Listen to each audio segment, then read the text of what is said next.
Halo dan selamat datang kembali rekan-rekan aparatur sipil negara di seluruh Indonesia. Hari ini kita akan membahas sesuatu yang sangat krusial, yaitu bagaimana cara menyusun peta jalan implementasi cloud. Anggap saja ini sebagai panduan kita bersama dalam sebuah perjalanan penting untuk memodernisasi pelayanan publik. Yuk kita mulai.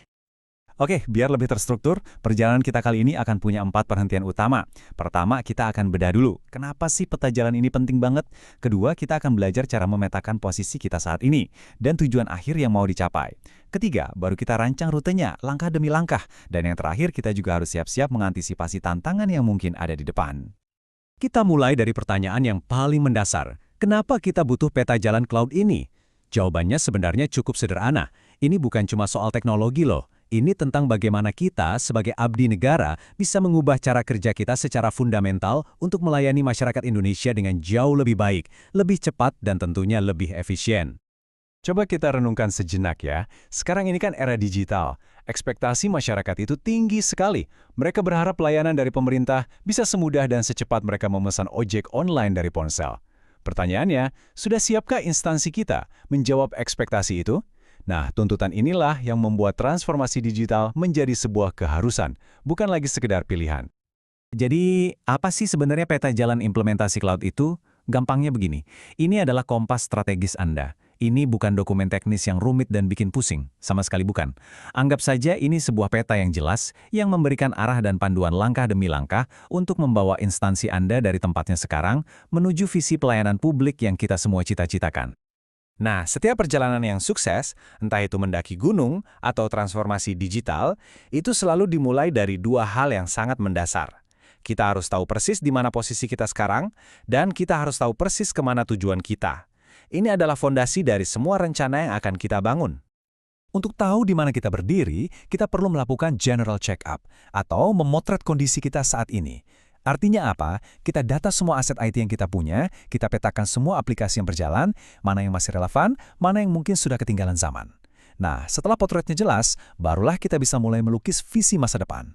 Coba bayangkan, sebuah layanan perizinan yang bisa selesai dalam hitungan jam, bukan lagi berhari-hari, pengalaman pengguna seperti itulah yang ingin kita wujudkan.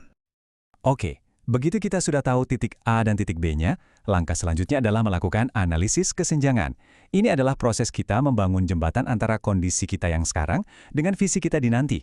Disinilah kita mengidentifikasi dengan sangat detail apa saja sih yang perlu kita bangun, apa yang perlu diubah, atau bahkan apa yang harus kita tinggalkan. Dan ini penting sekali untuk diingat.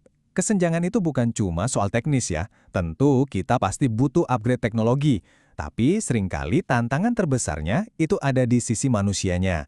Misalnya, kesenjangan keterampilan tim kita, proses kerja yang mungkin masih terlalu birokratis, dan budaya organisasi yang harus kita dorong untuk jadi lebih adaptif. Mengatasi keempat area ini secara seimbang, itulah kunci suksesnya. Sekarang, kita masuk ke jantung dari peta jalan ini, merancang perjalanannya.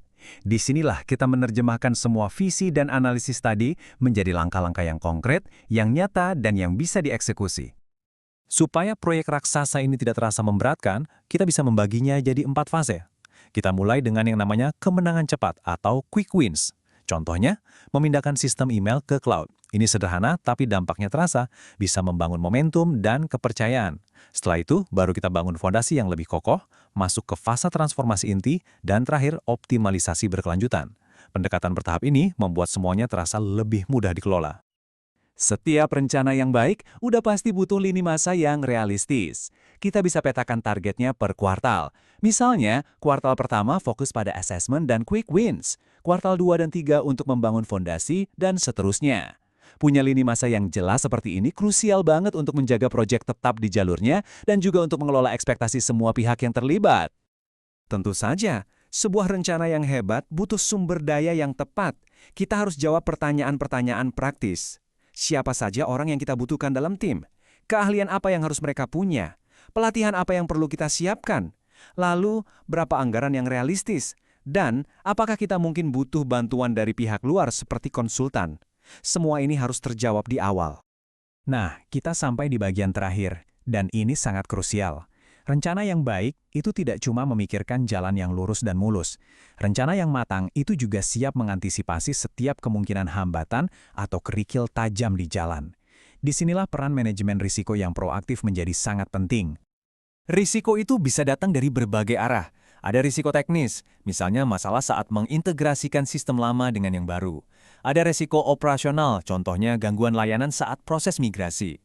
Lalu ada risiko finansial, kalau biayanya membengkak.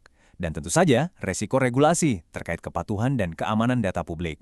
Kuncinya adalah kita identifikasi semua ini dan siapkan rencana mitigasinya dari jauh-jauh hari.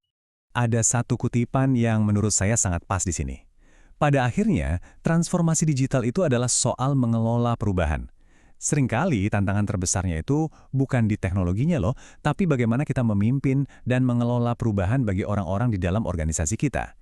Nah, peta jalan yang baik harus bisa mengelola kedua aspek ini, teknologi dan manusia, secara seimbang. Jadi, mari kita ingat bersama bahwa peta jalan implementasi cloud ini adalah kompas strategis kita. Ini adalah alat yang akan memandu setiap langkah kita, memastikan kita semua bergerak ke arah yang sama dengan tujuan yang satu, yaitu mewujudkan pelayanan publik yang lebih baik, lebih responsif, dan lebih bisa diandalkan untuk seluruh masyarakat Indonesia. Sekarang, sebagai penutup, saya ingin meninggalkan Anda dengan satu pertanyaan untuk direnungkan. Setelah kita melihat kerangka ini, kira-kira langkah pertama apa, sekecil apapun itu, yang bisa diambil oleh instansi Anda mungkin minggu depan untuk memulai perjalanan transformasi ini? Karena perjalanan ribuan kilometer pun selalu dimulai dengan satu langkah pertama. Terima kasih.